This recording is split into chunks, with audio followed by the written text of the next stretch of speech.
secret that gas companies don't tell you. I never spent any more on cooking gas after I discovered this. My stove now only runs on water. To do this in your home, you'll need a gallon of the kind I'm using here. And in its lid you'll drill 2 holes. The first hole needs to be the size of a bicycle cam pin, so that we can pass it through the hole made in such a way that it fits snugly, like this. And the second hole needs to be a bit bigger, so that we can fit a damper valve through it in such a way that it's as tight as the chamber pin. Then put the gallon lid on and finish off the 2 entrances to the lid with hot glue, or any other type of sealant you prefer, making sure that it's very well sealed. Here I'm using hot glue, as you can see.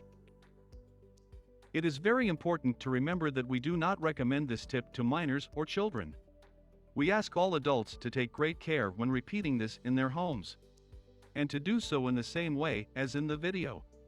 As I said, it's very simple, but requires a lot of attention. Then you will do the following. With a level hose, measure at least 20 centimeters and cut it off. Fit one end of the hose to the damper valve and place the other end inside another bottle. I recommend a 600 to 800 milliliters bottle. We'll use 2 of these bottles. You will repeat the same process on both. The difference between one and the other is that one will contain a small amount of gasoline, and the other will only contain water, tap water, that's right. One end of one of the hoses should reach the bottom of the bottles. You will also drill 2 holes in the tops of these bottles. 2 holes the size of the level hose. In one of the holes will go the end of the hose that should reach the bottom of the bottle.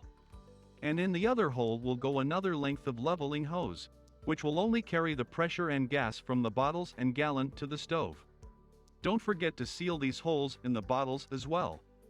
It's very important that no pressure leaks out of them.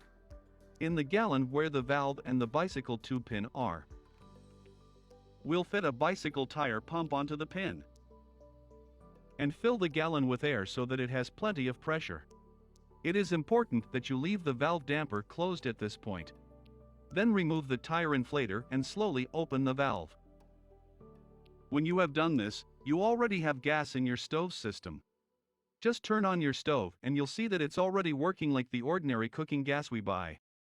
This is a tip that older people used to know, and I've decided to share it with you if you want to save money in your home. If you didn't know this tip, tell me below. Water-powered stove. I hope you enjoyed it, and I'll see you in the next video.